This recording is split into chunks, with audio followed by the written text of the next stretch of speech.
Hello, welcome to Day One Patch Podcast, episode 335. I'm your host, Ryan Johnson. We got Tim Spence with us. Mm-hmm. We got Matt Lawrence with us. No, you don't. All right, two-man show. No, you can't confirm it's me. I still want to do the one-man show.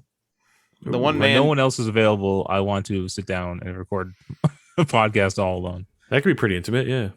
I mean, I'm it's not that bad, right? And the listener. I'm not good at talking by myself, so Those dulcet tones right into your earballs. earballs. Are you hitting the brown note, Ryan? I could. Oh, wait, what? Ryan, I could hit that brown note, Johnson. Yes. What a title. Coming up in the show today, we have Ubisoft Forward was announced. It is just Ubisoft's E3 conference, but they're kind of merging what they did last year with their forwards and with the E3. So we'll talk a bit about that. How are they going to PS convey that much information if they're only using 4 words? Next, PS5 received its first major update. Some people don't think it's enough, but we'll get into that. Also, PS5 broke another huge sales record. It has now become the fastest selling console in US history. Epic will lose over $300 million on Epic Game Store exclusives. NVIDIA warns that the GPU shortage will continue throughout 2021. And finally, Resident Evil. They kind of announced a bunch of stuff, but one of the things they announced was a Resident Evil 4 VR remake that is launching on Oculus Quest 2 exclusively. So, what's new with you guys? How you guys doing? You holding in there? You doing good? Getting by, day by day, little by little. You guys are both playing Bethesda games. Big time. Elder and Scrolls games. Both playing Elder Scrolls games, yes. So, Tim, how you doing? What are you up to? Yeah, honestly, this entire week for me on stream's just been more Oblivion. I think I now have reached the point where I've put more hours into this character than any other character I've ever played in this game. For those that know me, will know that I am a serial restarter of games. I'll just especially with RPGs too, because I'll just play to the point where I'm like, oh, I wanted to do this, I want to try out this character build or whatever. And then I'll do it, and I'll get my fill of having played that build, and I'll be like, all right, let's make a new character. I won't see the story through. I won't, that's all that jazz. So, but this character, is now level 35 or so. It's to the point. So Oblivion, the way that it, the leveling works, you pretty much hit the cap for finding certain pieces of gear and finding the different enemies that you come across. That basically all caps out at level 25. So anything beyond that is just you getting stronger, but the world doesn't. So yeah, it gets very easy after that point. So I'm just really running around and one-shotting most things that I come across. Which is kind of fun, right? Because it's that's kind of the best part of the end game in an RPG is when you're just literally a god. And I've always enjoyed that. Everything's just scared of you. Some people like the really hardcore RPG experience, and I get that. But sometimes I just want to shut off my brain and blow people away with lightning bolts. So that's what high level Bethesda games are for. Well, it's kind of one of my problems with Fallout 76 is that I haven't seemed to have reached that kind of level. With MMOs, I feel like it's a bit harder. Fallout games I enjoy. Yeah, at the end game, like you were saying, just blowing things away. Well, even with other MMOs too, like World of Warcraft, one of my favorite things to do in WoW used to be to hit, the level cap or whatever, and then go back 2 or 3 expansions previously and go and do the old raids, solo. That was always my favorite, one of my favorite things to do, because I like to try to fight those old bosses and get some pieces of gear for transmog and stuff like that, because I'm a sucker for those outfits. But also just to run in and just face roll a huge group of enemies that 10 years ago I would have been damn, we're gonna need 70 people to take this thing down, and I just run in and just blast it once and it fucking dies. That was always my favorite. But you can't even do that now. They have these leveled zones in WoW, so no matter what level you are, it's just always leveled to you to an extent. So you can't even really do old raids as effectively anymore, because they try to have the whole world level to you instead of doing it expansion by expansion. But yeah, just that. As far as gaming, really, aside from playing going back and playing a bit of the Payday 2 with you guys, which is a lot of fun. But other than that, I mean, we're getting a dog tomorrow. Whoa, That's fun. There you go. It's been a long time coming, but how's that going to work Yeah. with the cat? So it is a puppy. He's being raised in a house currently that actually does already have cats. Okay, So we're hoping that, and I mean, it's a pretty like, so it's up to the cats to be cool. yeah, with the dog. basically it's going to be up to the cats if they like him or not. but yeah, I'm sure he's still like, he's 8.5 weeks old at this point. So he's going to be cool with them. Do you have a name? We've been thinking, we threw a couple of names around back and forth, but we kind of just like stuck on Archie for a little while, so it's probably going to be Archie. Mm, Yeah, little King Charles Spaniel. nice. You forgot the most important word in there, isn't it like a Cavalier Spaniel or something you told me? Technically Cavalier King Charles Spaniel, yes. Oh my god! Which I told Matt he would appreciate because he drives a 2001 Three. 2003 Chevy Cavalier. Still. Fuck yeah. Oh man. Yeah. Well, if that's the case, then that dog's going to live a long time. Oh Yeah. my god. Yeah, they should. I think they live 10 to 12 years, so Oh, that's pretty good yeah. for a dog, I think. Yeah, the smaller breeds live longer typically. Yeah, I think All I right, heard. I think like a bull, like a my business partner's family bulldog passed away, but like passed away like right. I think it was like I want to say 8 years. He told me the age. I can't remember, but I think it was 8 years. And I was like, oh, and he's like, yeah, he's like that was an old bulldog, and I was like, oh, like at least it lived like a full life, I guess, like because that, like I guess bulldogs are kind of small, but they have like breathing problems and They such. have a but, lot of issues, yeah. yeah, so I guess it'd be similar to bigger dogs, where I presume their heart goes. I would guess, but it's because they're big. But yeah, Hmm. Yeah, we're looking forward to it. It's gonna be fun. It's like I used to have a dog. We only had her for a couple of years though, and Kayla's always been a dog person much more than a cat person. Not that she doesn't love the cats, but like she has a lot of attention, I think, to give to a pet. And the cats don't always love a lot of attention. And a dog will just like give as much, they'll take as much as you can give them, right? So yeah, she's been literally counting the days for like months. So very excited. But yeah, it's gonna be good. cool. Matt, what's new with you? More of the Morrowind and more of the Morrowind and more of the Outriders as well. But I mean, Morrowind is kind of the big thing that I'm doing right now, in terms of like a personal goal, I suppose. So I think last week I was mentioning to you guys that there's 3 sort of chapters that are listed in the unofficial Elder Scrolls wiki or unofficial Elder Scrolls pages, and I was doing the part of the second chapter, which is you have to convince four I believe they're called Ashlander tribes, 4 Ashlander tribes to vote you in as Neverine, if I'm pronouncing these names correctly, and you have to get 3 houses, which I don't know whether they're like political or just factions or what they are, but 3 houses to vote you in as Hortador. So I went, and one of the tribes is a freebie because you've worked with them to this point. So there's basically 3 tribes and 3 houses. And so I went hard into doing the houses stuff. And I know I mentioned I started 1 last week, and I finished all 3 now. So all 3 are done.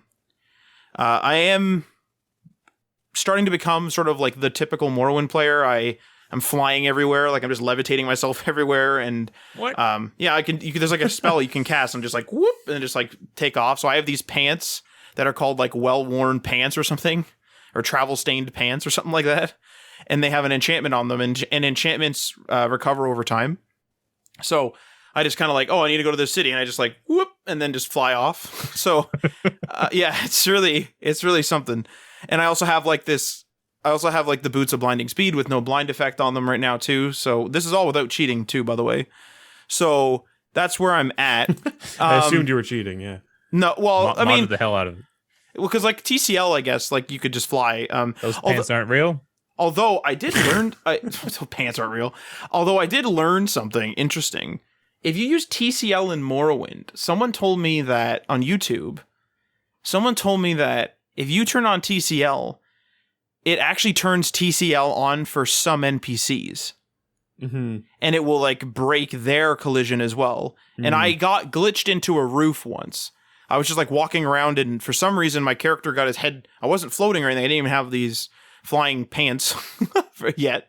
So I got teleported into the roof like my head did. So I had to TCL out.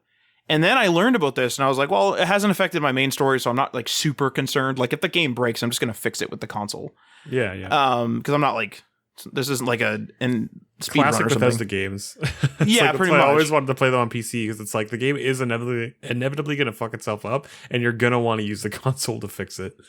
Which would be nice to have on consoles, actually. But when I turned on the TCL, one of the Silt Strider guys fell halfway through his platform, which is no problem because all you got to do is talk to him, and I can still talk to him. But he's halfway down his platform, so I just like talk to him at like he's like waist deep in some concrete. So there's that. But I'm at the point where, like I said, 3 tribes and 3 of the houses, and this part of the game is really, I hesitate to say bad, but it's not bad, but it's clearly trying to get you to play. And the reason why I say that is, again, I'm not against looking up guides, and I looked up guides and some stuff because I've been stuck, and I kind of looked ahead to see, what am I in for with these things. I didn't read in depth. I just kind of looked at quick walkthroughs.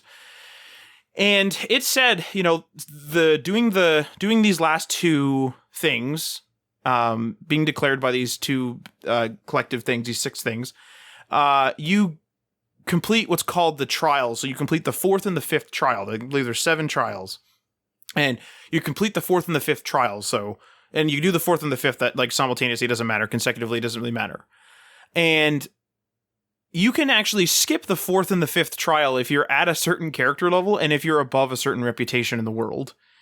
And it just made me think, like, doing this is kind of interesting. Like, there's a lot of running around. It's not really even dungeon diving, at least so far. It's a lot of, like, internal politics among these houses and, like, lots of dealing with little weird disputes and people that won't vote you in, other people will, and paying people off and bribing people and killing people they don't like and stuff like that. There's a lot of that type of thing, but there's not like, hey, go into the caves and, like typical Morrowind stuff or typical Elder Scrolls stuff. Hey, go into the caves and get my like great grandfather's ring or something. There hasn't been any of that yet. Maybe the tribes will have more requests like that, but I can't help but think this part of the game is very filler because it can be skipped, according to the guide that I read.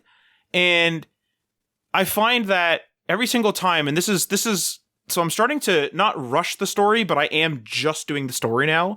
Because, okay, so for example, I go to the first house Halalu, I believe, and I talked to one guy, and he's like, oh, you have to deal with, like, I believe it's 5 of these counselors. So it's like, okay, I go and I deal with all 5, whatever, and there's like a little side part you got to do and all this stuff. So there's lots of running around.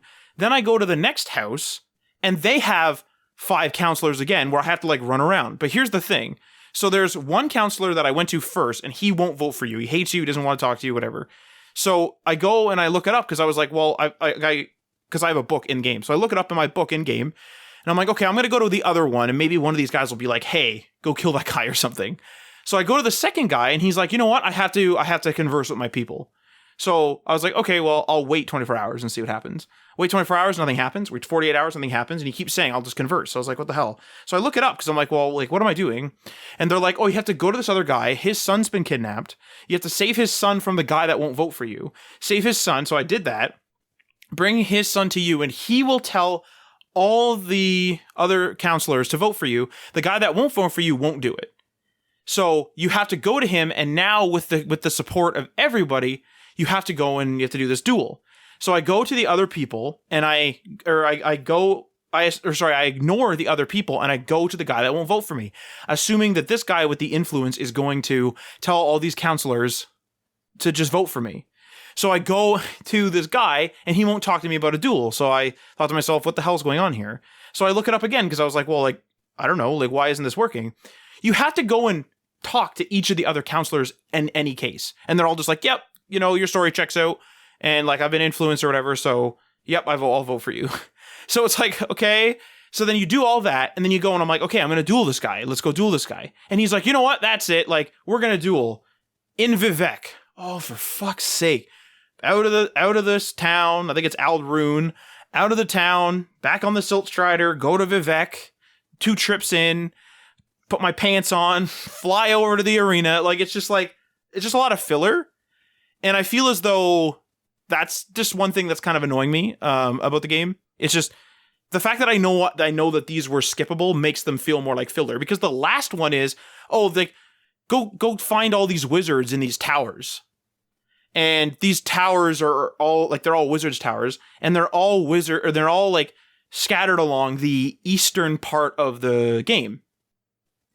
And it's just like, now I gotta like trek to all these towers. And I understand that, like, obviously it's an RPG. I'm supposed to be trekking. I'm supposed to be doing this, but it just, the rest of the game felt like better paced. It was like they introduced you to easy quests and all the rest of it. And then they had you go on this big journey and they really prepped you for it. Like, they gave you a lot of supplies. And then you did this big journey, and then you did this big dungeon, and there was a couple big dungeons and blah, blah, blah. And now it's just sort of like running around doing errands.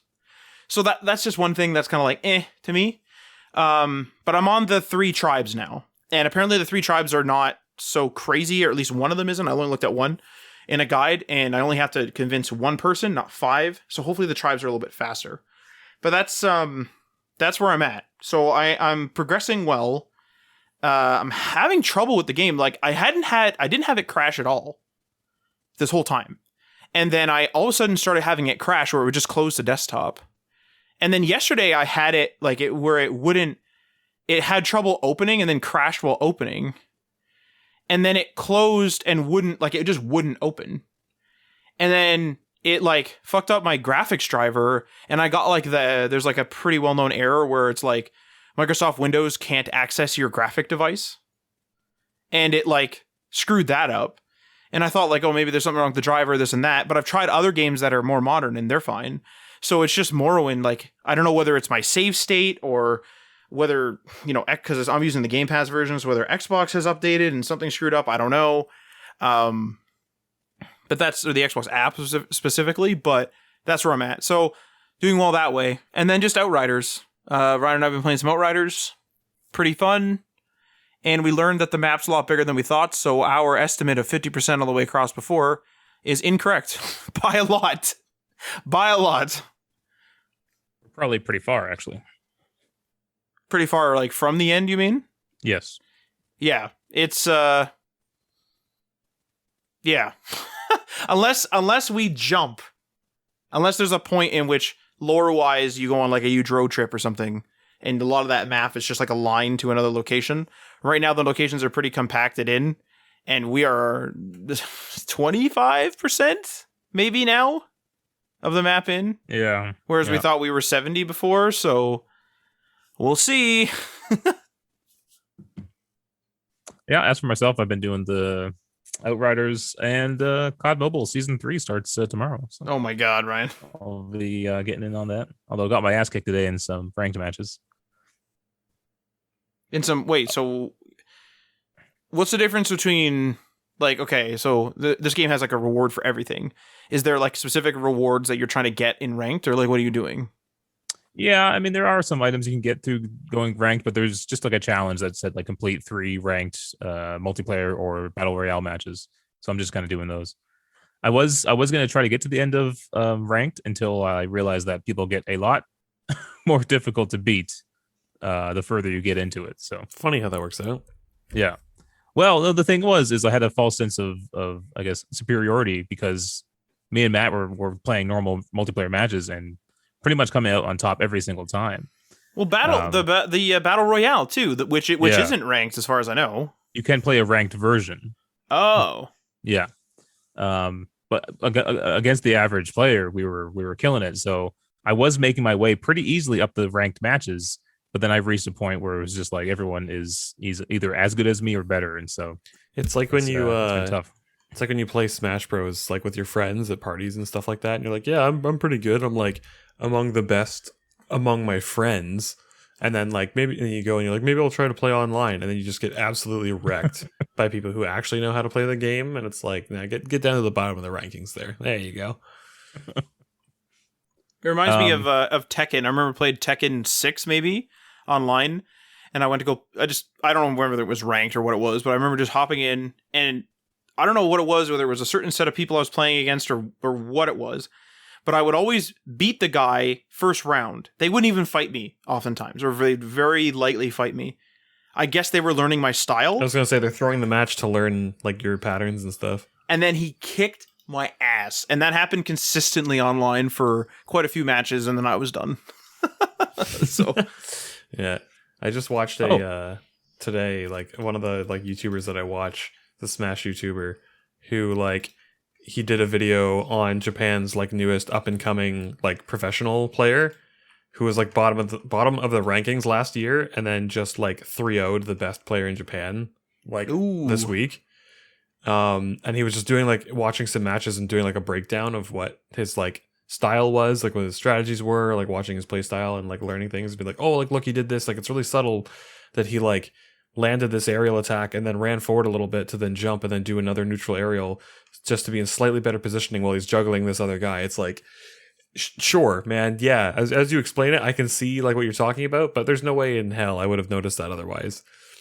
But yeah, it's just like you watch that sort of thing and you're like, there's a very distinct difference between me who casually plays this game every once in a while and these people who like go to tournament for it.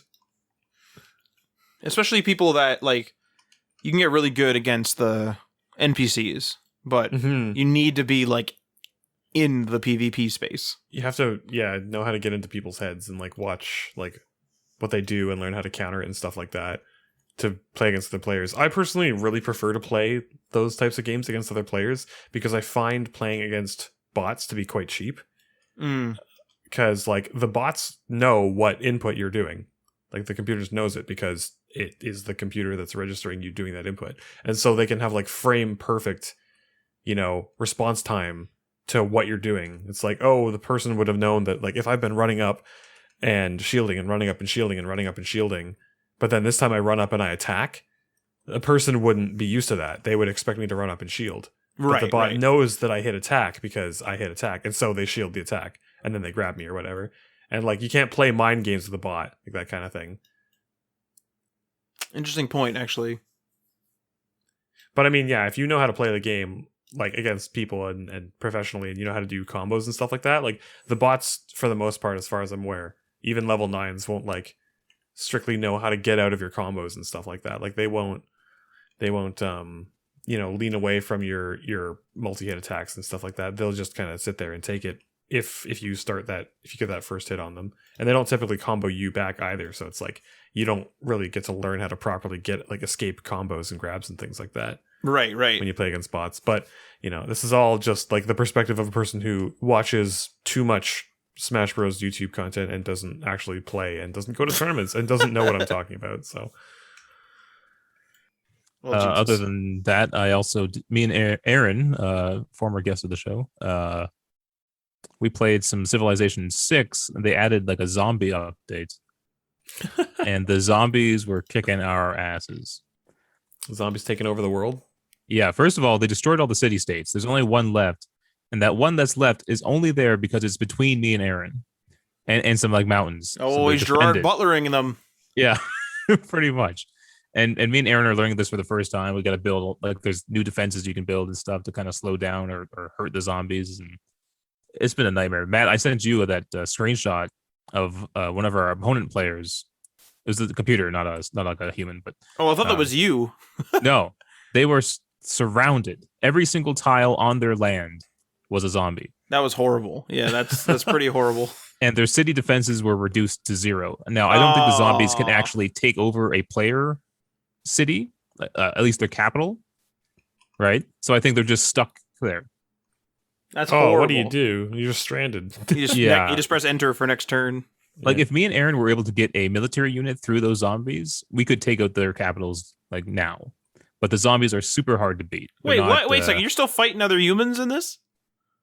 Well, yeah, because we're not playing against each other, so we're on a team and we're fighting against like 4 other computer controlled players. Oh, I thought it was supposed to be all of the like cities against all Against of the the random zombies. spawning zombies. Yeah, No, that's the what I zombies are thought. basically just a new kind of almost barbarian type unit, but one that's more deadly and they Yeah. can spawn anywhere. So it's like a world event kind of thing. Yeah. So that's been a Interesting. lot of fun and difficult as well. So Man, I wish I enjoyed strategy games more.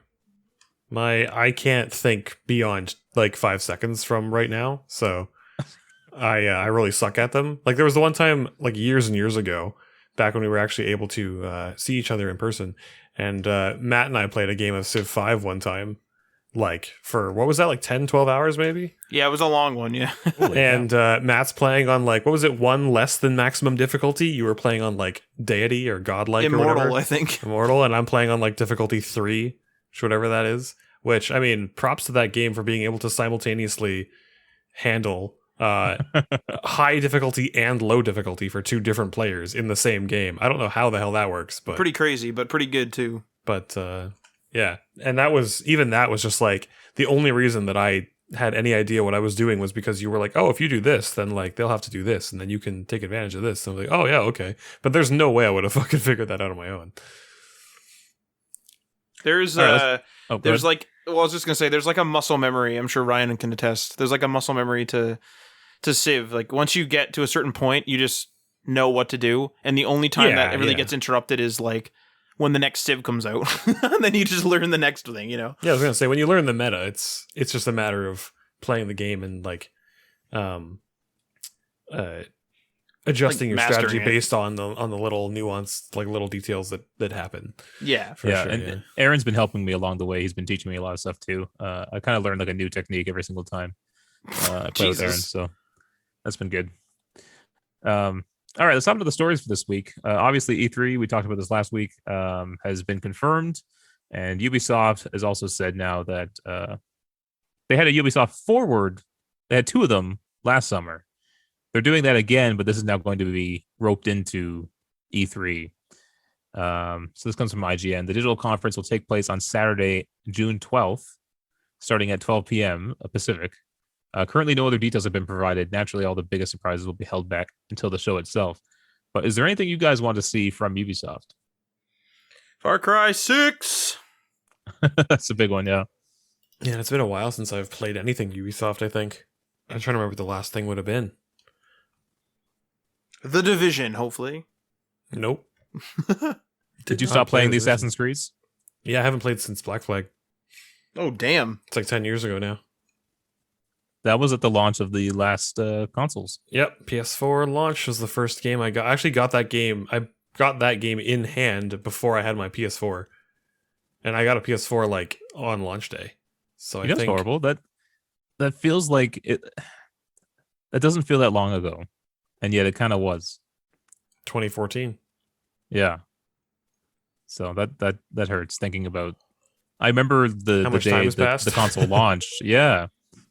Jesus. All right. I mean, it's not. It feels not that long because the one before it lasted forever. Yeah, it really did. Like the 360 was still valid, probably, and it's still like you still use it, but it was still sort of relevant if you weren't playing cutting edge titles until the tail end of the first Destiny. Mm-hmm. And even then, a lot of people still had it and probably still do. I think I did hear rumors. I have any confirmation on any of this stuff. And they're kind of like loose rumors at that. That there might be a smaller Assassin's Creed release this year. Or maybe not one at all if it gets delayed or canceled. I heard they were having some trouble. Now that's just complete rumor. Would it be something like, what was it, Chronicles China and like other Chronicles as well? Oh yeah. I don't know if those did too well though. I don't think they do something like that again. I do remember too, and this might be crazy, but I mean, mobile games have been blowing up. I remember that Black Flag had like almost a fully, well, I mean, as console-esque as you could get on like an iPad experience where you like piloted boats and stuff. Like piloted ships, like pirate ships. I don't know if you remember that, Ryan. Mm-mm. I think it was just called Assassin's Creed Pirates, actually. I don't know if that's true, the name. but for sure it was like a game where you just played as I think you just piloted ships and like did speed. I played it very briefly, very, very, very briefly. I remember being in first person at the captain's wheel. That's really all I remember from that time period. But I wonder whether they could be trying to do something on the phones. That's all you remember at all? That's all I remember at all from that game. Like from your whole life at that my whole point. that would be horrible from like this moment. Just I'm in Assassin's Creed, maybe pirates at like a fake wheel. Yeah, that's all you remember from that time. That would be horrendous. Must have been a life-changing experience. Assassin's Creed is a big one for me, so I do hope we see something. But with the latest Assassin's Creed being so big, I wouldn't be surprised if they take a year off or are working on something smaller in scope. And I kind of hope they do too, because like those games are massive and they're long. Well, I know a lot of people probably don't actually finish them. This game, so I just confirmed it. This is on the wiki actually. Assassin's Creed Pirates spin-off game for smartphones and tablets. It closed in 2017, February of 2017. So, I mean, maybe we'll get, because mobile games are kind of getting more valid, I guess. Yeah. And they make a lot of money. Maybe they'll try to make another something like that. Because back then, that was a pretty decent, from what I remember, which was very little, obviously. Pirate game especially for an iPad. So imagine with the power they have now. Yeah, it's possible. Yeah, would like to see Division 3 though. That'd be nice. I don't know if they're gonna do that because then they just announced like new support for Division 2. Also, they have that Star Wars game that they're probably busy. That's right. The massive guys are, but I don't know if we'll see anything on that yet. If maybe not just like a reconfirming it or something. Mm-hmm. Maybe just a title. Hey, yeah, we're still working on it. Yeah, but that's probably years out, right? Well, I have that new Ghost Recon, not Wildlands, one after it, Breakpoint, I think, and I picked it up for like super cheap, and I played like a little bit of it, and it's very Division-esque now. They have sort of I'm very early in the game, but they have like sort of a hub city that you can see other players in, and you can go out in the world and sort of do your thing, and it's very Division-esque, just with the Ghost Recon spin and like obviously the story of Breakpoint and John Bernthal. So maybe even another Ghost Recon wouldn't be too bad, to be honest. Ghost Recon Wildlands, I think, really suffered because the world felt cheap. I don't know if that's your opinion on it, Ryan, but like I would say the stealth mechanics weren't clear. Because we would go in and it would be like, okay, you're sniping and Aaron and I go in, right? And you're covering us because we need to move in and like hack a computer or something. And we would go in and like Aaron would have a silence gun. I would have a silence gun. And we would kill like this guy. And there's a third guy, but he can't see us. But he somehow hears us. And then Aaron and I discovered like, oh, you have to use pistols because the guns actually make quite a bit of noise. But it's like that was never explained. And it just felt really cheap to me. And the NPCs suck too. The world was so big, it felt like they couldn't give love to all the areas, right? And so there was a lot of just desolate areas that felt like they were nothing. You could go to any like I remember we were like, can we go to that mountain? And we could. It was miles away. Like it was like literally like cross country Canada, like all the way fucking across the country. Like it was crazy. It's a metric that a lot of people base their measurements off of. Yeah, cross country Canada. Cross country Canada. 2 cross country Canadas away. Yeah, exactly. Everyone knows what you're talking about. Especially everyone but Canadians. Everyone knows. I mean, it does. I mean, Canada's a big country, so it does sound like it could be a saying. A little bit. Yeah. there was a I don't know if anyone's going to know, but Elise Willems on Twitter, she's a member of the Funhouse channel, is from Canada and lives, in California. Is working with Rooster Teeth and Funhouse and stuff. And she recently started this week. She's like, I'm just going to start tweeting references to a very small subset of Canadians that are even going to understand what I'm getting at. And like, I had to look up her Twitter and see what she was tweeting. Because like, it's stuff that we'll get. And I could say it and you guys would laugh, but like no one who's listening to this is gonna fucking get the reference and stuff.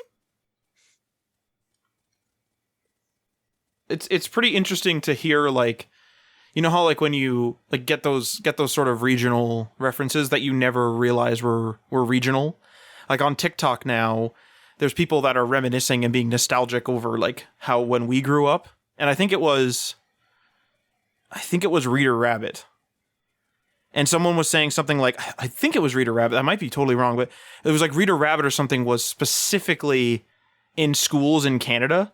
And it was like, you were in school in Canada when? And I was like, I don't fucking know Reader Rabbit was like something that was regional. Like I always just figured that it was like, here's a computer program about reading and there's a rabbit, you know?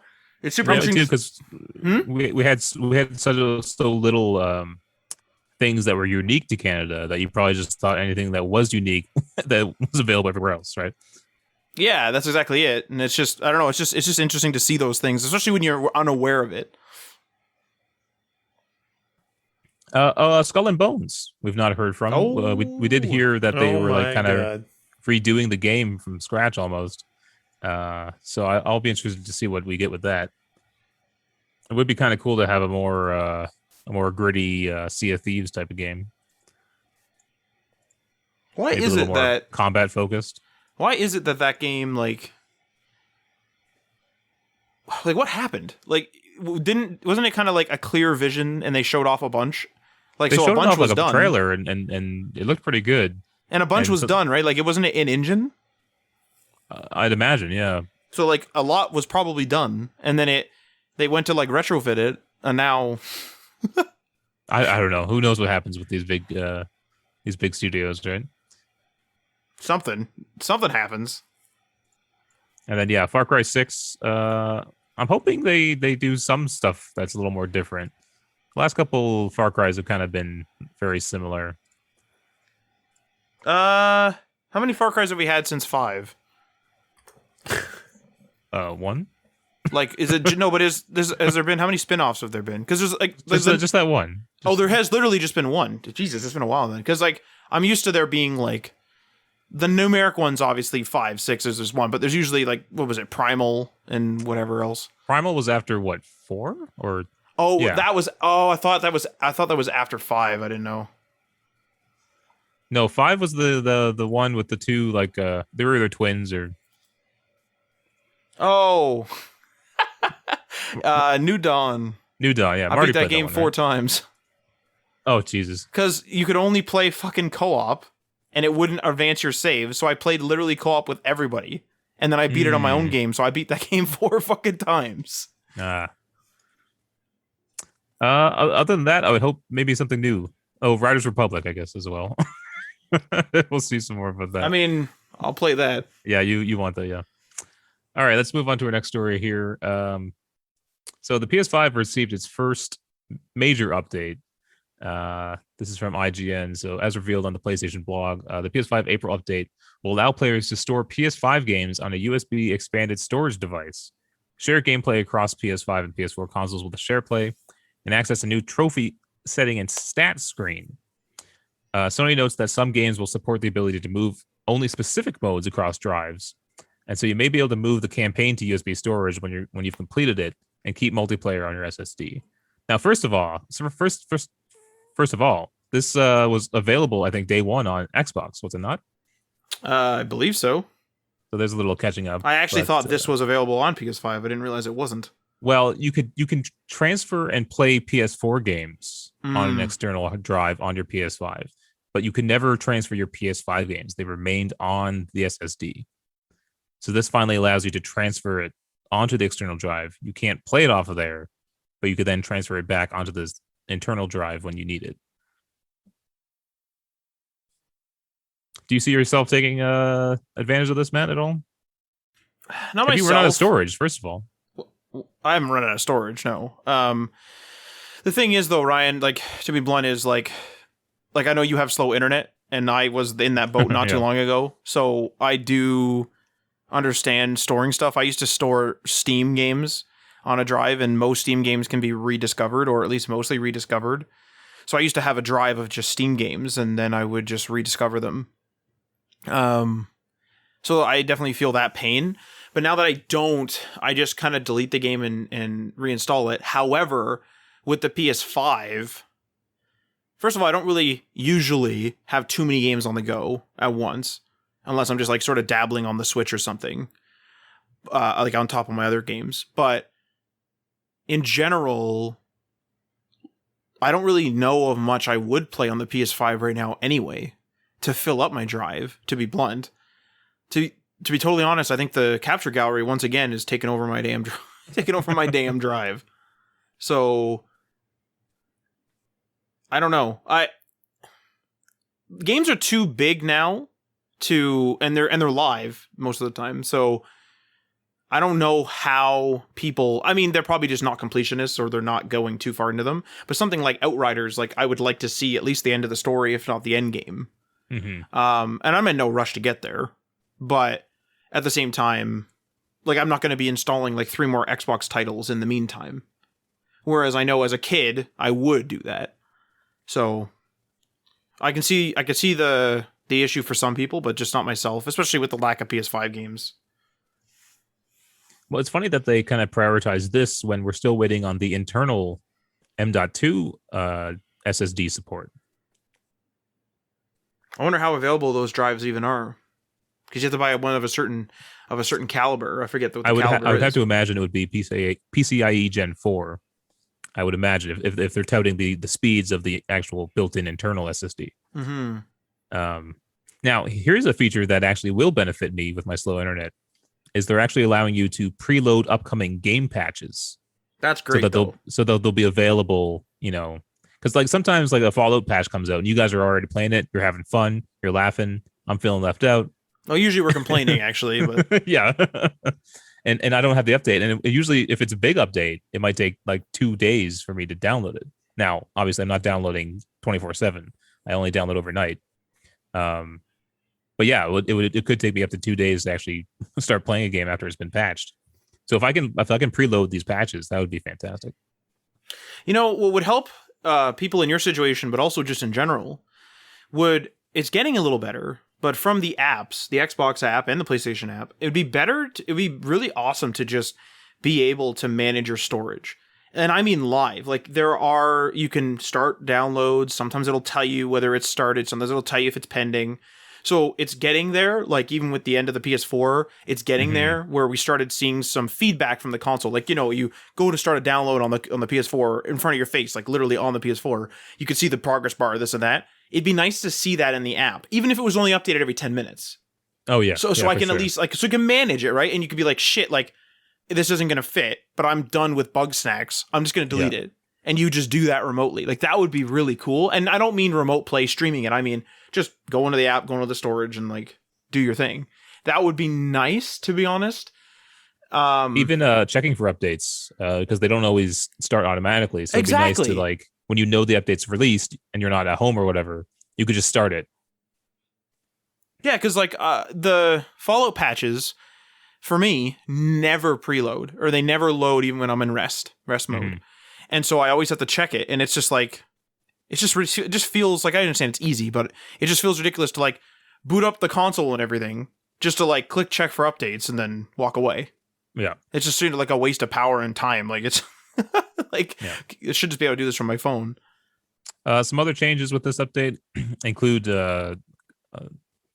ways to customize when your console takes images or videos when you get a trophy. So you can now, I think you can turn that off entirely, but you can also select only capture images or video whenever you receive platinums or gold trophies. So you have more customization there.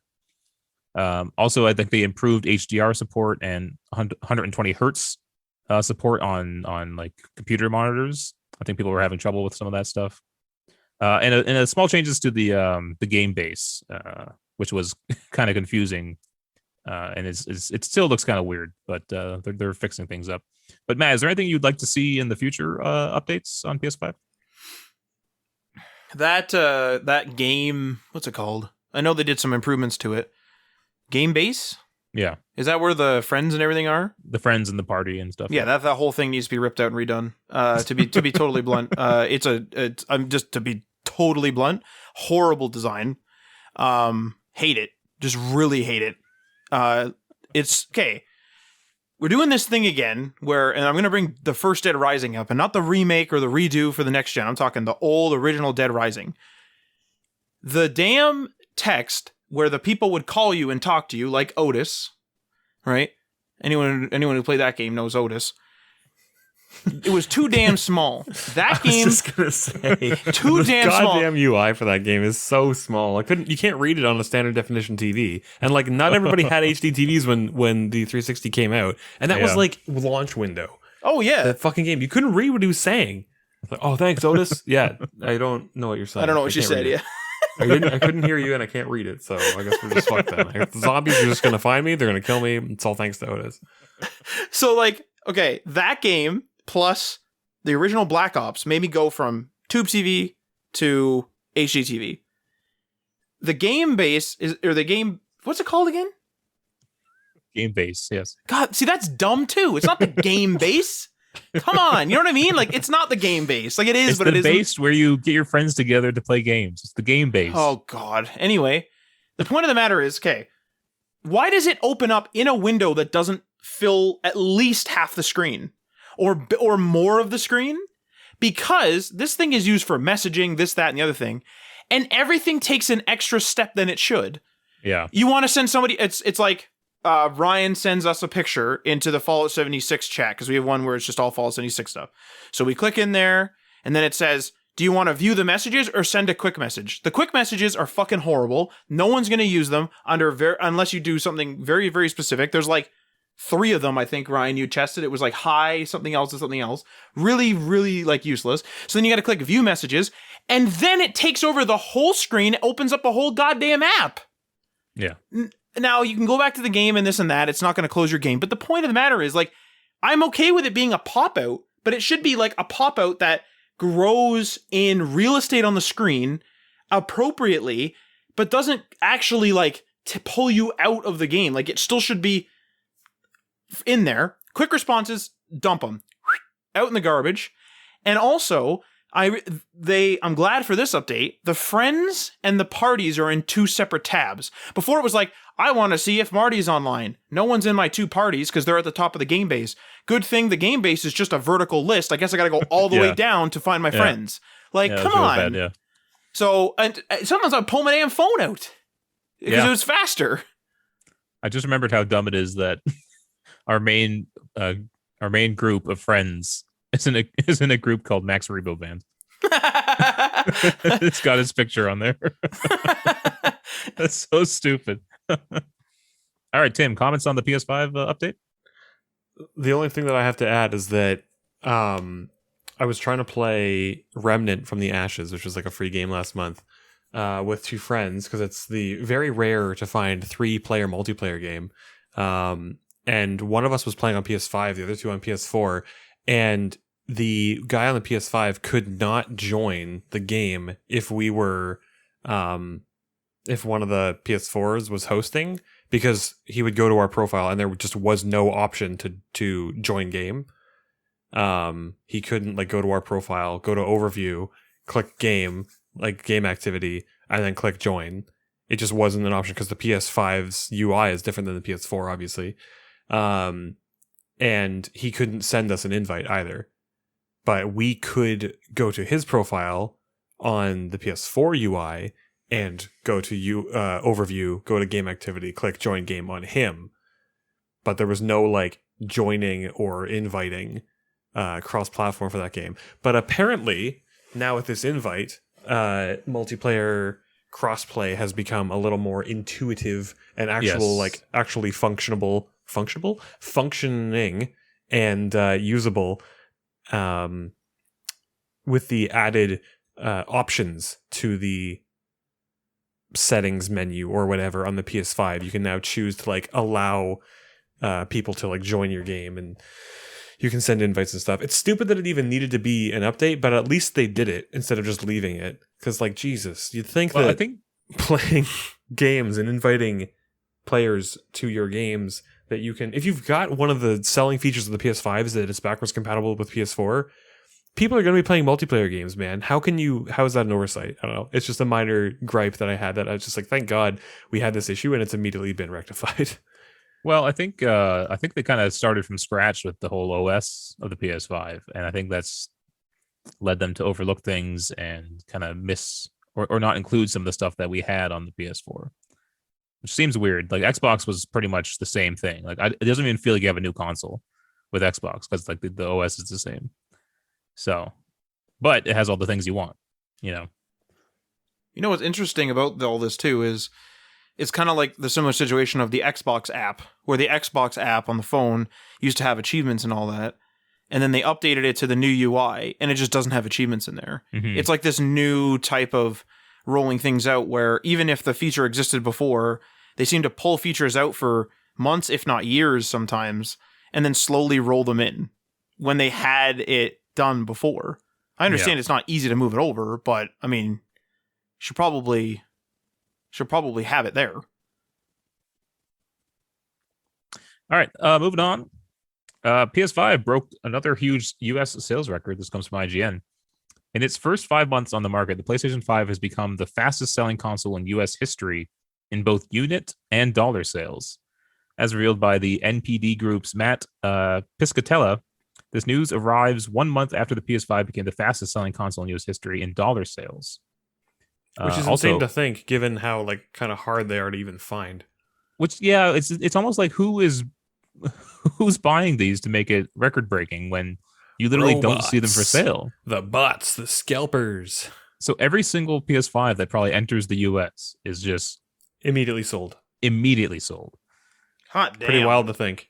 Imagine Yeah. being Sony, just knowing without beyond a shadow of a doubt, there will be no warehouses sitting with PS5s in them. Every unit you make is sold. Wild to think.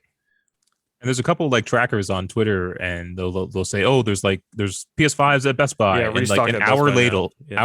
it'll be like sold out. Yep. You know, Yep. so it's craziness. But video games as a whole is also up. March video game hardware sales, dollar sales as a whole were 47% higher than they were in last March, and set a March record of $680 million. Year to date, hardware spending has totaled $1.4 billion. Man, I'm gonna which is feel also an bad increase for of 81%. I'm gonna feel bad for the industry people being like, all right, how do we improve year over year? Like once people like aren't being forced to stay inside and play video games because of the pandemic and like stay home orders and stuff going on. Well, we're down 600% from last year. How do we catch up? Well, Jim, we don't, because people aren't stuck at home anymore. I can see it not being that bad when things go back to normal. I don't think it's going to be that big of a shock to the gaming industry because it was growing prior to this, right? I mean, at at the a very pretty least, decent rate. Yeah, and like at the very least, like it's not to say that everybody who suddenly took up gaming because of the pandemic is also going to drop it. Like, Yeah. there will be those that'll do that, but also people are like will have found a newfound hobby. Mm-hmm. But yeah, An expensive hobby, I may point out. expensive for sure, But not the thing most is, expensive. I'm about to say, like, not the if, you, most, no. if you're into cars or boats, it's like, I need this tail light. Good. Well, Have you that's ever going to be been to- $900. Have you ever been to a golf town? I haven't. There is nothing in that store that's like less than $150. Like everything. I mean everything. The caddies, the everything in that goddamn store is so expensive. You can buy like a ball washer that clips onto the side of your freaking club bag. I don't know what do you call it? Golf bag, I guess. I don't play sports. That's like fucking $160. Like it's Holy ridiculous. crap. It washes your damn balls. Like Well, That's I'm what going to a have a bathtub nice does. clean one and fucking hit the ball right. In the It's true. rough. nice on. I do love PGA Tour games. And I'll just continue doing that rather than go to Golf Town. It's I probably better imagine for you in the long run. I imagine the Xbox is doing pretty well as well. I haven't heard any sales numbers yet, but I imagine they're selling out just as equally as PlayStation is, because I don't think you can find any of those. Combine this with the chip shortage that's going on right now, so Is that... I haven't looked this up, actually. Is that chip shortage COVID? Is it manufacturing? Like, what's going on? yeah, I'm not sure the exact cause either. I don't know. Like, maybe just more demand? Like, who knows? Like, I mean, we might. Humans may, I don't. The story might be out there. I just haven't looked it up, but just thinking about it, I feel like it can't be COVID because we've been dealing with this for over a year now. I feel like they might have found solutions to increase supply, so maybe it's something else, but it could be COVID as well, you know. Yeah, it could have been like they ran out of like the stock they had, but who knows? Who knows? Yeah, I mean, someone knows. I hope. Someone does know. I just don't know myself. Next story here: Epic Games will lose over $300 million on Epic Games Store exclusives, and this is from PC Gamer. To take on Steam, Epic Games has spent the past 2 years shoveling Fortnite money into the Epic Games Store, making over 100 exclusivity deals and giving away free games every week. We knew Epic was spending a lot of cash to get customers onto its stores, but didn't have many specifics until now. Thanks to Epic's big legal fight with Apple, we learned this week that Epic committed around $444 million to Epic Game Store exclusivity deals in 2020 alone. So obviously, they're doing this to try to take on Steam, not necessarily Apple. And that's a big giant to try to lure people away from. The thing is, though, okay. I mean, this might sound ridiculous, but we just talked about Call of Duty Mobile making $10 billion. This is $300 million. Yeah. So also, tech companies are kind of famous for, especially now, tech companies are kind of famous for paying $2 to receive a $1 client. They're all focused on growth, and then and that kind of goes for startups too. And then they use the growth as a number to sell to an investor, which then pays them money to go get more clients, to go get bigger investors. That's sort of how a lot of tech companies and a lot of tech startups work. Because think about Snapchat, at least a few years ago, and it might still be true, they never turned a profit.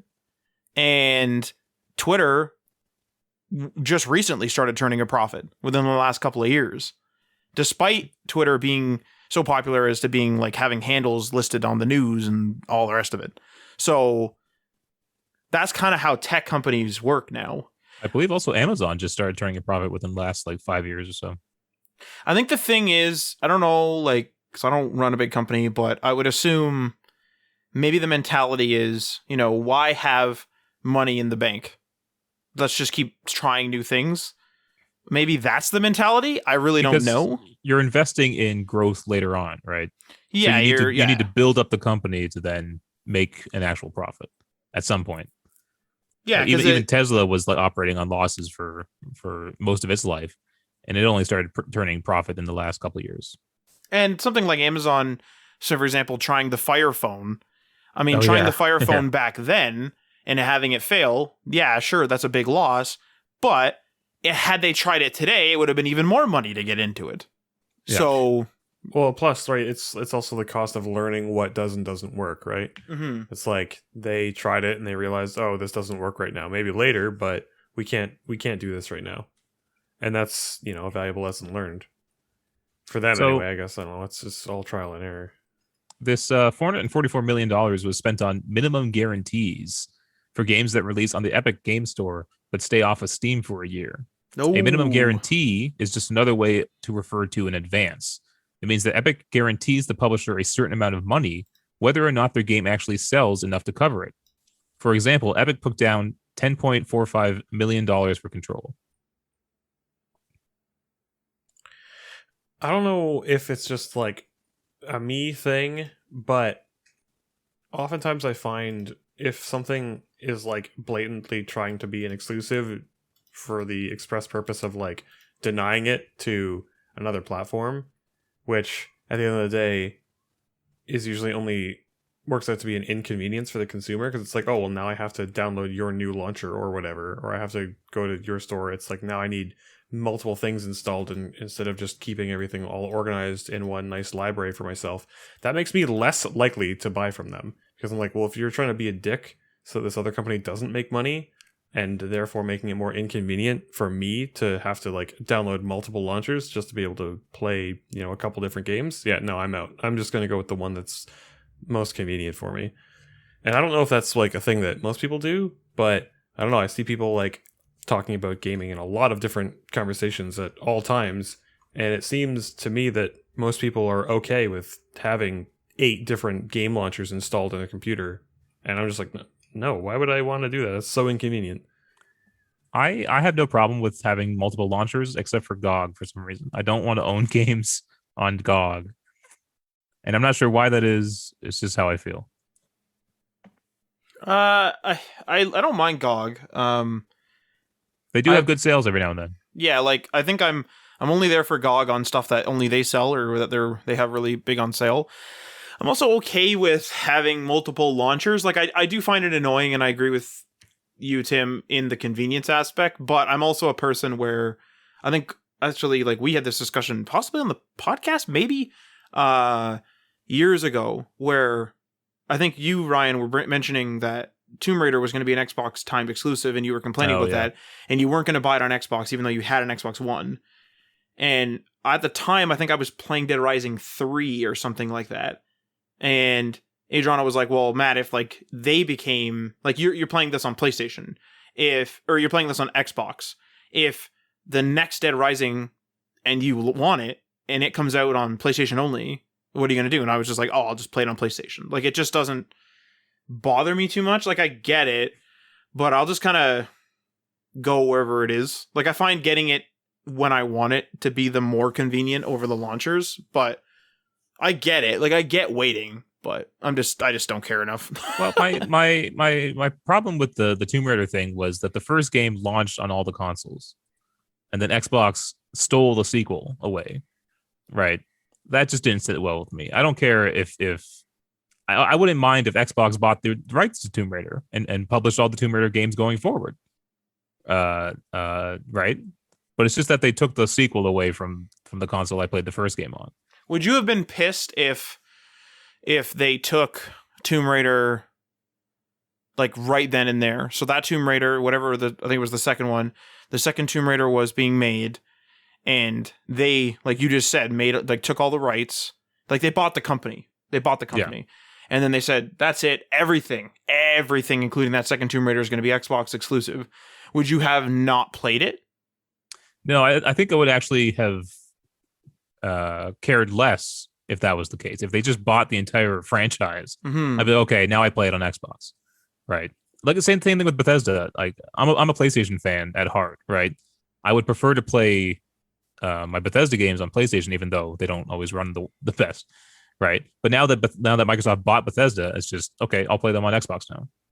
You know, it was just the fact that they just bought that one game and took it away from Sony. It felt very anti, like, if you're a PlayStation player, screw you, you know, buy our Xbox to play our this game that you already started, essentially, you know. Yeah, I mean, I don't know how true this is too. Like, I kind of see memes about this, so whether it's just a joke or whatever it is, but I have seen a few memes this week where it says like the PlayStation fanboys will love it when Sony takes over and makes something exclusive, and then when Xbox does it, or PC does it, which is usually just Xbox, then like people freak out. I don't know how true that is. Like, would you have been pissed? Would you have been pissed if they took it to PlayStation only? Like, if PlayStation purchased that license, would you have waited until it was available on all the consoles? If I'm being honest, no, I wouldn't. I would not have cared as much. See, that's interesting. That just sounds like a comment written by a bitter Microsoft fan. Like, it would have been the same thing if Sony had done that. Like, you're gonna get just as many salty Xbox people complaining about Sony exclusivity as you're gonna get salty Sony fans whining about Microsoft purchasing exclusivity. Like, you're always gonna see those complainers. It's not like there's always going to be those people. It's not like, oh, this group of people is always complaining. That's not how life works. I think people like to lump all those people into, they are the opposition because I disagree with them. Yeah. At the end of the day, I just didn't like that it was mid-franchise. I think that's what it boils down to. Well, just how because far... if they bought the exclusive to some brand new game from a studio I liked, like they did with Fuse, which was from Insomniac. When Insomniac went multi-platform and was no longer exclusive to Sony, right? They went and made Fuse. I don't care about that. I don't care that they got Fuse. Whether it was a good game or not, you know, it wasn't a game I was attached to. What about, because I was attached to Tomb Raider and they took the sequel away? Even though I could have played it on Xbox, it was more of a I didn't like the business strategy behind it. But Tomb Raider was released sort of as a, I don't know what you'd call it, but sort of a rapid fire trilogy where game comes out, few years, game comes out, few years, game comes out, right? It's not like game comes out 2 decades or a decade or something. And then the second game comes out. What would you say about and this might open up a whole other debate, but like, what would you say about the potential of Elder Scrolls becoming just Xbox?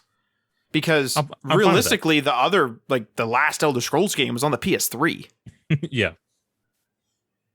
No, I'm fine with that because they bought Bethesda. Do you know what I mean? It wasn't taking a single game away and saying you must play, you must buy an Xbox to play this game. They bought the company. That's just how it works. You know. Hmm. Interesting. I don't know. It's a little gray, I guess, but yeah, because it's almost like you're like just you personally are like policing their business practices more than what's actually happening. Because the same result is there. You know what I mean? Like the Xbox or it being exclusive on Xbox and you wanting to play it on launch day. Yes, it was a timed exclusive, but if you want to play on launch day, you know, it's the same thing as if they bought the whole Tomb Raider series. It's just on Xbox on that launch day. The same situation otherwise. You could have waited, and that's what you did. I think what I'm saying though is like it's more the commitment. If you bought Square Enix, or if you bought the rights to Tomb Raider somehow, right? It's like you're all in, and you're saying we want this on our platform. Here it was like we made some deals behind the scenes where we'd give Square Enix more money for the second Tomb Raider to have it on our consoles for this one particular title, versus the entire series. And that's where I kind of got upset about, and particularly the people who don't have an Xbox who might like Tomb Raider. Mm-hmm. You know, it's just kind of a little jab at them. I felt it really is. It's like not everybody can afford another console. Mm-hmm. It's like, so what if this person who doesn't really play video games all that much really just wanted to play Tomb Raider because they had played the old ones back in the day on like the PS2, and so they had, you know, they bought their friend's old dusty PS4 or whatever, and they're like, all right, I'm gonna play these new Tomb Raider games. They're great, and then all of a sudden, you know, this one game that they play, they don't get the chance to play it now because of some grubby money deal, which like is always going to happen in every industry ever for all time. The consumer is always going to get fucked over by shady backroom deals for more money grubbing people to cheekily wring their hands together and go, yes, perfect. Now we've got more. It forced people to buy our platform for a full year. And they're all just, jerking each other off with $100 bills. But, at the end of the day, there's just seems to be a continuing theme of the consumer never wins in these scenarios. They can pretend like they're doing it for the consumer, or they can say, oh, the reason we did it is really in the consumer's best interest because Xbox is truly the best place to play video games, so why wouldn't you? I don't know. It's just like, it's all ego, it's all money, it's all people just fucking making deals to fuck other business people over. It's so blatantly scummy that it's hard to look at it and go, yeah, that's okay. I do think Xbox is a lot more consumer friendly nowadays. Yeah, they were first, maybe, to enable crossplay. Oh yeah. For certain titles, yeah. Yeah. Finally, here, just want to read the last paragraph in the story, and then we'll move on. In its end-of-year report, Epic said that players spent $700 million on the Epic Game Store in 2020, but third-party game sales only accounted for $265 million of that spending. That $444 million in advances to third-party devs isn't close to being recouped then. Some of those deals must be for exclusives releasing in the future, but according to Apple's learnings, Epic is going to eat at least $330 million in unrecouped costs for minimum guarantees alone, if you also consider 2019's deals. This. So if you're wondering why it's Apple's learnings, is because this is part of that Epic versus Apple court case, and Apple is trying to kind of make the case that Epic's Game Store is not making money. Right. I know this is unrelated, kind of, but also related, is we're talking about a full, Epic Game Store being only $700 million. I brought up before Call of Duty Mobile making $10 billion. Yeah. And we were talking the other day about an old game company, a pioneering game company like Sega or Atari. I think we were specifically talking about Atari coming back. And I made the comment, if they really need money, they should just pay a mobile dev or get mobile developers on a team and just make a killer mobile game and just make 500 million, which is like a penny to COD Mobile, because obviously COD Mobile is a whole thing. Now, yeah, there's risk in there, and only some games make money, this and that and the other thing. But look at this. This is a store for games. 700 million, not even 1 billion. Like, mobile games are going crazy. I will say COD Mobile's microtransactions and purchasing systems are kind of dirty. Everything is literally a lottery, and so you're never guaranteed the item you want. And that, I think that's why it rakes in so much cash. That's what I mean by, like, imagine, okay, like Atari's in, I don't know, let's just say Atari's in trouble. What do we do? Mm-hmm.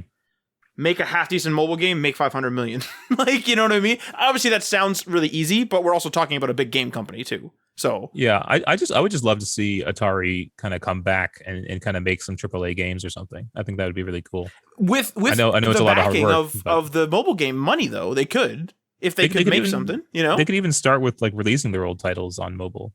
A lot of those could be played on mobile. Actually, there's a few Atari games on the Tesla that you can actually play. There you go. So, my favorite platform to play on is electric car. I just like the idea of Atari being, like, that first console, like, manufacturer. I just kind of want them to come back in some way. Sometimes the old guard has to step aside for the new no, I know. youngins. Yeah.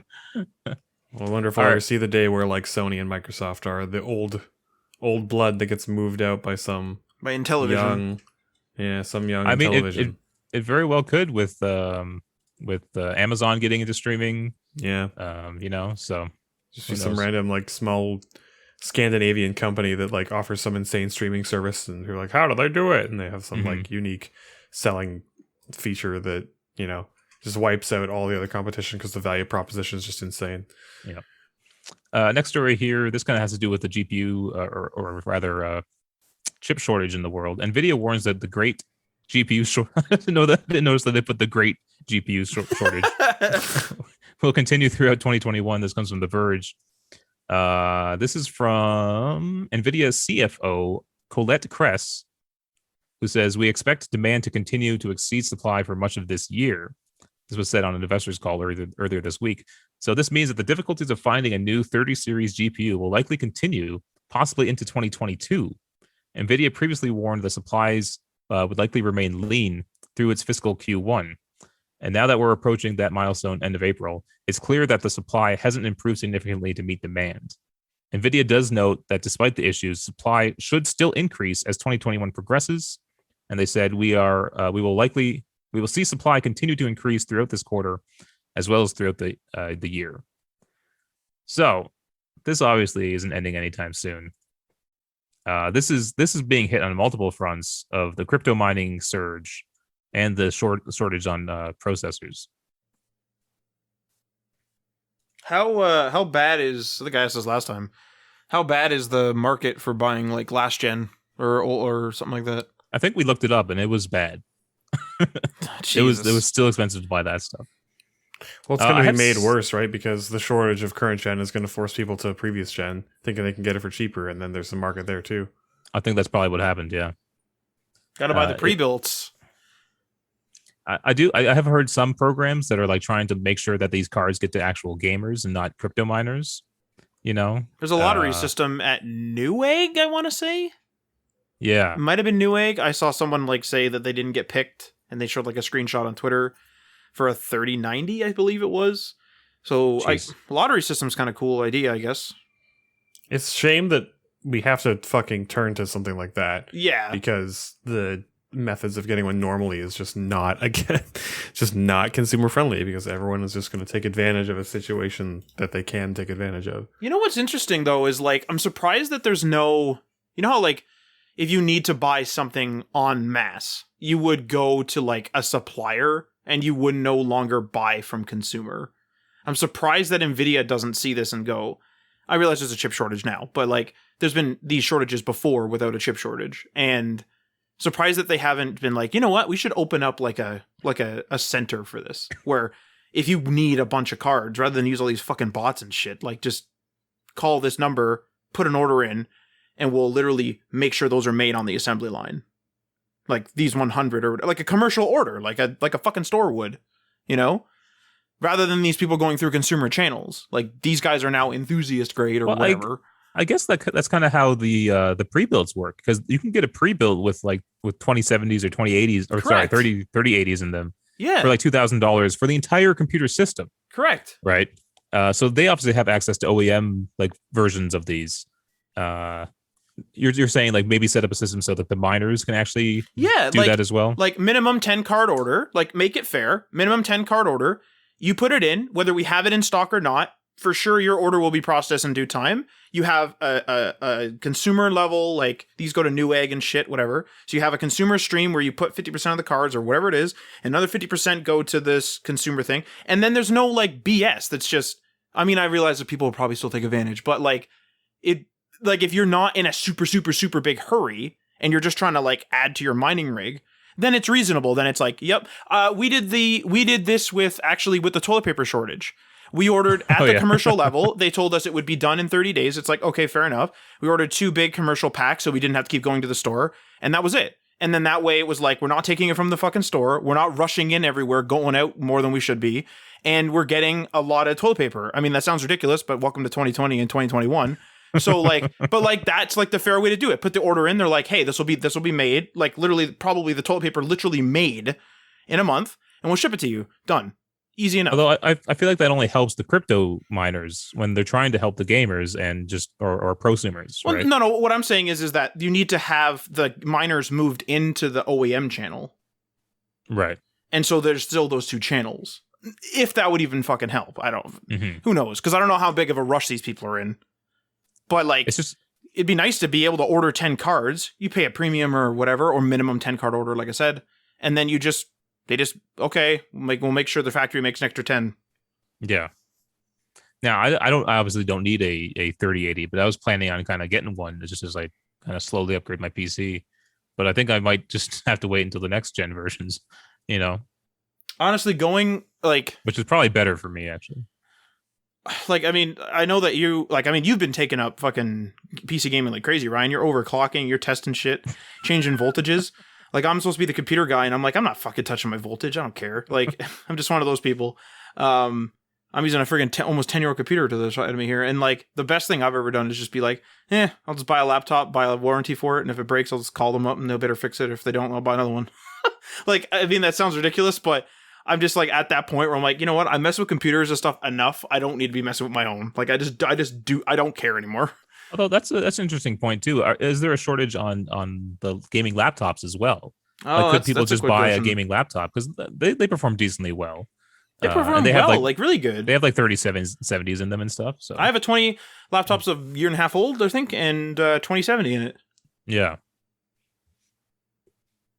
So hopefully things do turn better come the end of this year and into the next. But I kind of feel like it probably won't. Isn't there a limit to the amount of Bitcoin that you can actually get? Like, isn't there a set amount in the world? Yeah, I think it runs out. What happens when they mine it all? Whether there's been changes to Bitcoin though, like I mean, I watched a documentary back when it was like a couple. Did the guy say he would never increase out for a couple of years? Well, that's the thing. I think it's not supposed to be like money where you print more. Right.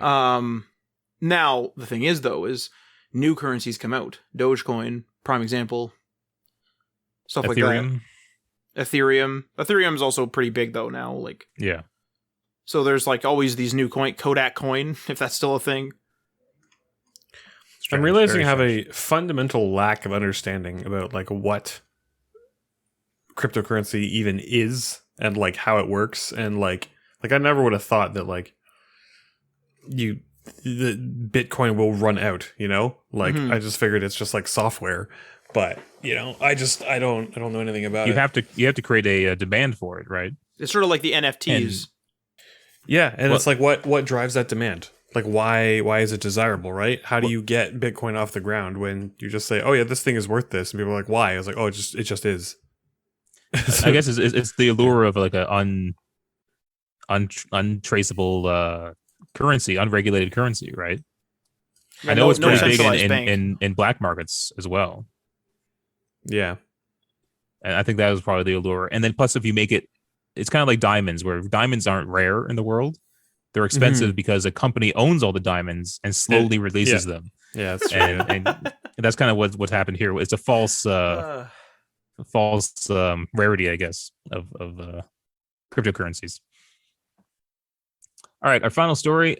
Resident Evil 4 VR remake is launching on Oculus Quest 2. This comes from The Verge. So Resident Evil 4's VR remake will be a collaboration between series publisher Capcom, Oculus parent company Facebook, and the independent studio Armature.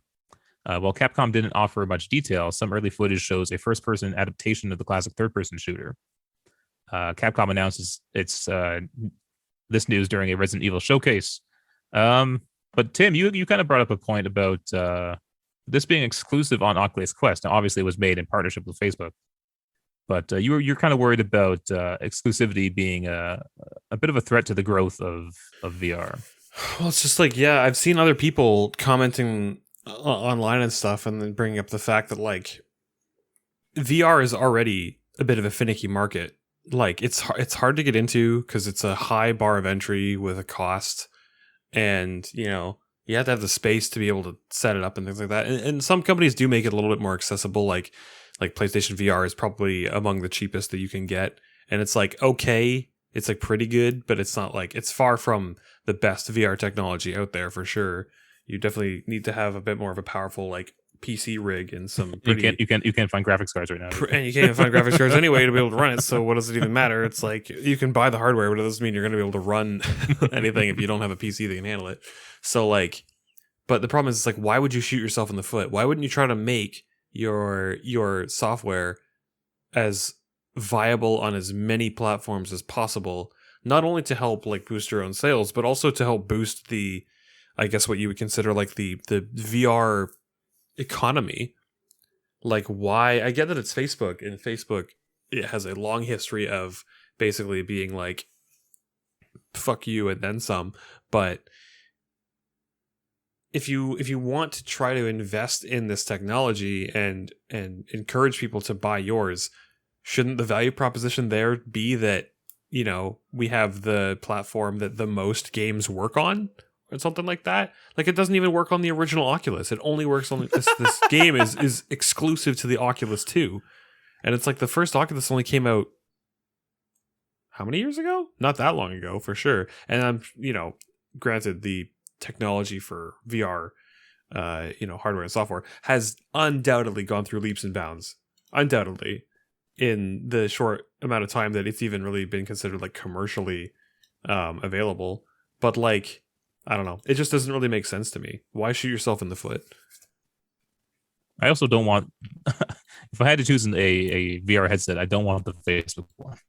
yeah, it's true. If I could pick any one, I don't know. I don't know. I think it's probably the best one, or at least the most accessible one. But the fact that it's tied to Facebook, I just don't like. I haven't looked into it enough myself personally because I get really bad motion sickness from VR, and I feel like I would possibly not if the technology was better.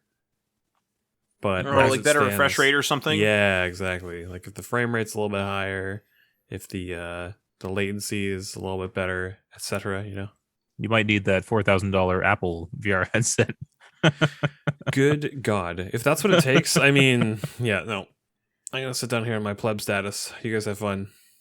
You know what's interesting is Victor Lucas actually was talking about something similar months ago, and just from memory, he was saying that like if they want VR to take off, because VR is such an investment, even beyond a console in most cases, because it's such an investment, it makes sense that these ecosystems are sort of like separating, but it also doesn't make sense to the consumer that they're separating, because it's not like a PlayStation or an Xbox is expensive enough, but not as expensive as to be ridiculous to have both.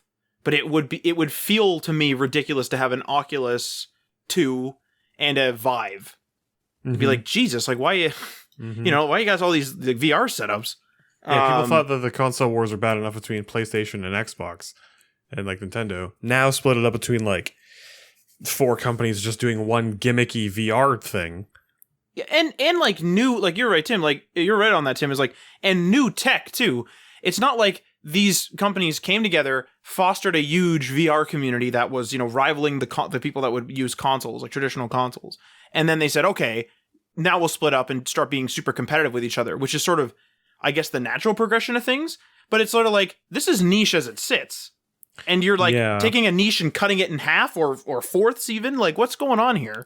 Although I suppose on the flip side, the one silver lining out of it is that it does kind of remind me of the early days of video games where, like, there weren't any established rules yet, right? Mm-hmm. Video gaming was, as a hobby, was considered to be a pretty niche hobby. And, like, you've got Nintendo, and you got Intellivision, you got ColecoVision, and you got Atari, and you got Sega, and you got, you know, all these companies just kind of throwing shit at the wall and seeing what sticks. And I mean, I guess it's not quite to that degree because, you know, obviously games as a hobby is extremely well established now. But, like, I don't know. It makes me, it does give me hope for VR that maybe if we get a bunch of different companies into it and investing into it pretty significantly, you know, that's how you drive the industry forward, is you sort of compete amongst one another. But unfortunately, because video gaming is so huge now, the only way that companies know how to compete against each other anymore is to make their games exclusive and just deny other companies people's time and people's money by saying, no, fuck them, come to us. And you know what's crazy about that even too is, you know, some of these games are on launchers and maybe launcher specific. Like here's Half-Life Alyx. Under the VR support, it's pretty cool. They have a play area where it says you can play it seated, seated, standing, or room scale. They allow tracked motion controllers under input. Here's the headsets it's compatible with: Valve Index, HTC Vive, Oculus Rift, and Windows Mixed Reality. Now you have to also throw in there that this is also on Steam. So imagine you now enter the realm of the headsets are fighting, and the which we just talked about with Epic, and the launchers are fighting. What if, like, Epic is only Oculus? Like, what if there's, like, this net, like, this web of, like, Epic games that are VR only work on Oculus because of this? But only with this headset. Like, only it's on just this like, launcher. Holy fuck, guys. Like, and if you play this game with this headset on this launcher, you'll have this issue, but only if you run it at this resolution, at this frame rate. Like, it's a nightmare. It's too much. It's an absolute nightmare. I think, due to this, VR is doomed to only ever be a niche that hardly ever grows. Now, whether that's being pessimistic, but I've also heard, like, nothing out of it. That's, like, huge. Like, Half-Life Alyx is, like, the big thing I've heard recently. Yeah. I don't really hear much about it every day. It just needs more time. I remember the first time that I really, like, used a VR headset. Like, for the first time, a proper commercially available VR headset was actually, like, one that worked with your, like, phone. Like, I think it was one that Samsung developed, and I was working at a tech store at the time, and we had a tech demo to, like, show Gear customers. VR? Yeah, and it was you put your phone in it, and we had a store demo to try to, like, help sell phones to people. And you basically, like, you sat in a cockpit. It wasn't like a game per se, it was more just like a VR experience, mm-hmm. where you basically watch, like, a video, but you got to, like, look around wherever you wanted to and stuff like that, and then it would just go, and it was sort of like being on a roller coaster. Like, you're just going along the rails of this cockpit that's, like, of a spaceship that's flying around space. You get to look around, you get to look up and down and around you and look at the bigger spaceships that you're flying around. And that was the first time that I, like, really saw a good VR experience that was pretty much as close to one-to-one as I'd ever seen before. Mm-hmm. And I was like, man, this is going to be so awesome in 10 years. Because it's, like, it's cool that they're sort of investing into it now, but, like, this is just barely scratching the surface of the potential here. And I can't wait to see what's different here in 10 years. Yeah. And also, like even with that Half-Life Alyx thing too, like, something like Windows Mixed Reality goes beyond gaming too. Like, there's like a future that's imagined where instead of you having a monitor, a keyboard, and all the rest of it at your desk, or even just like the monitor, however the setup will be, you will just pick up a headset and put it on your head at your desk. And then you'll just have like if you need 3 monitors, you just put 3 monitors in your VR, and you like use Windows on three digital monitors rather than having to purchase a whole bunch of monitors. You just have that one device that kind of handles that. And then I would assume most people would still want a physical keyboard and such, but still, like the use case of VR definitely goes beyond gaming. So like we'll definitely see that expand as well. Yeah, just the accessibility features as well is like so heartening, and like seeing how different gaming technologies are being used and supported by like major companies like Microsoft and stuff like that. It gives me hope that like, you know, one of my biggest fears in life is like that, you know, I'm going to lose my dexterity as I get older and I won't be able to play like video games anymore. But at that same time, when I'm like 60 years old, we're also going to have headsets that you just put on and you can control video games with your mind. So like, oh yeah, it's going to be, it gives me hope that I'm not going to have to give up one of the most major hobbies of my entire life. Yeah, I mean, it's a good point. Like, I mean, because even with Microsoft having the accessibility controller and this and that, like that connected with like a mixed reality headset, if that's possible now or later, like sky's the limit, really. Because like, I mean, I'm sure the accessibility control will get even like they'll probably have a V2 of it or whatever, and there'll definitely be more versions of the mixed reality stuff if it does well. So yeah, I mean, sky's the limit for accessibility, but also for just new experiences too. Like it's going to be interesting that way. It just, I think you're right. Like it's not quite at that level where like gaming media has to cover it every day, like they do everything else. Mm-hmm. So soon though, hopefully. I'd say it's so hard to imagine where we'll be in 20 to 30 years. Yeah. Because like, I mean, hopefully we'll still be alive then. Look at 20, 30 years in the past, right? Compared to now. Yeah. So crazy. All right. That's all we got. Thanks for listening. You're welcome. You can find Tim over there on the Twitch Monday through Thursday. Twitch.tv/ yeah, that figures. Typically around 9:30-ish EST. Still working through Oblivion. I'm almost done though. Pretty much just finishing up the main story now. And then I think I'm going to dip into the Shivering Isles. I'm probably going to do a bunch of the content in the Shivering Isles DLC, which I've never really given like a 100% dedicated, like I'm doing everything that I can find here. So that's going to be fun. But then after that, I think I'm going to be not too far off from starting up something different. So tune in for that. That's great. And you can find us kicking ace on the Sea of Thieves on Wednesdays around 8ish at twitch.tv/day1patchmedia. Hell yeah. And until then, take care of yourselves and drink a whole lot of water.